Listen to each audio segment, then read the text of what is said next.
ఆహ్, అమెరికాకి Russia return gift ఇస్తోంది. ఏదైతే ఇంతవరకు ఎప్పుడూ లేనంతటి తెలివైన ఎత్తుగడ. అమెరికా ఏం చేసింది? రష్యాని నాశనం చేయడానికి ప్రత్యక్షంగా యుద్ధం చేయలేదు. అమెరికా దగ్గర అణుబాంబుల కంటే రష్యా దగ్గర ఎక్కువున్నాయి. కాబట్టి కొడితే అమెరికా బూడిదైపోతుంది. తను నాశనం కాకుండా రష్యాని నాశనం చేయడానికి ఏం చేసింది? నాటోని వంకబెట్టి, ఉక్రెయిన్‌ని రెచ్చగొట్టి, ఉక్రెయిన్‌కి కోటి ఆశలు చూపించి, దాని చేత రష్యా మీద యుద్ధానికెళ్ళేలా చేసింది. 4 సంవత్సరాల నుంచి రష్యాని యుద్ధంలో ఉంచేటట్టు చేసింది. రష్యాకి సంబంధించినటువంటి విలువైన ఆస్తుల్ని ఉక్రెయిన్ చేత ధ్వంసం చేయించింది.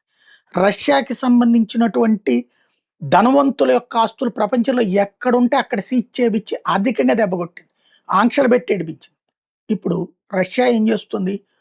అమెరికాకి సంబంధించినటువంటి ఎయిర్ బేసులు, అసెట్స్ ప్రపంచంలో ఎక్కడెక్కడ ఉన్నాయో అడ్రస్‌లు ఇస్తోంది ఇరాన్‌కి.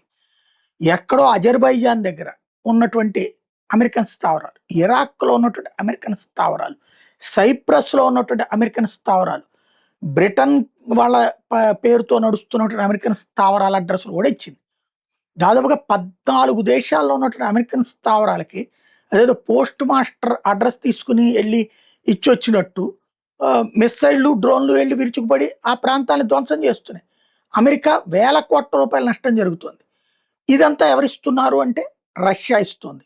అది అమెరికా అధ్యక్షుడు ట్రంపే చెబుతున్నాడు. So what? ఇస్తాం మేము. మరి మీరు మాకిచ్చి చేసిందేంటి? అది రిటర్న్ గిఫ్టే అని చెప్తోంది రష్యా.